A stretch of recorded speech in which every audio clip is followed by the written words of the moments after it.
Well, the builders were obviously different to work with. Chrysler could not have been more cooperative. The combined line of sailboats, in particular the Buccaneer and Mutineer, went off like a rocket. And I suppose their thought was that we could do no wrong. And they were real happy with the prototype and the original performance of the Buccaneer. Exactly. Okay. And I would visit Chrysler about every 2 months. And the only problem we ever had with Chrysler was boat weight creep between those 2-month visits. And it always went up? Always went up. Okay. And in particular in the wintertime, where you didn't get good wet out of the resin, so you put in more. And proving the wisdom, I think, of having said, well, they're a production builder, they won't have the careful workers to maintain that a low weight. Pumping that extra 45 pounds in there was a wise step, we thought.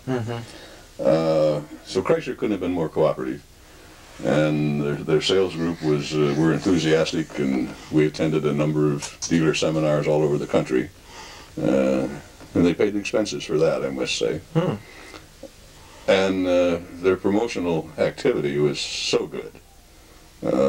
Heavy expenditures in advertising and area seminars for dealers, putting on seminars for owners, potential owners, and the use of the sailing simulators.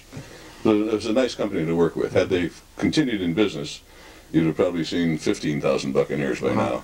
They had quite a machine in place to produce and market and distribute the boats. That's correct. You know, for instance, they had about 50 tractor trailers to run this product around the country to their area warehouses. And boats are actually kept in stock on the shelf, so to speak, rather than a boat built to order, one off at a time. Yeah, exactly. If a dealer had a guy come in and say, I'm interested in the Buccaneer, when could I get one? And the dealer could say, would tomorrow be too late? Why did Chrysler eventually get out of the sailboat making business? Well, you know, that was at the time of Lee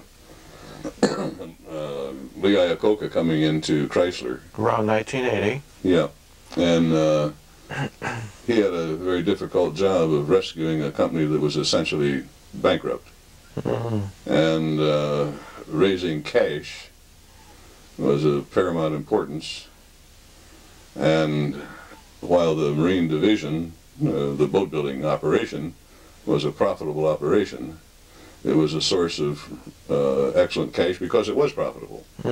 And when they just shut it down and split it off.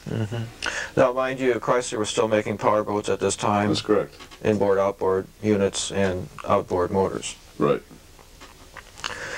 Then next came along was Texas Marine International.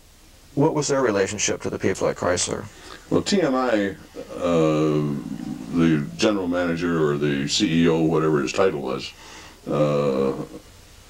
was actually the chief operating officer, as I recall, of Chrysler Boat Company there in Plano. Oh. And so he split off from the boat building operation. He split off the sailboat line and called it Texas Marine International.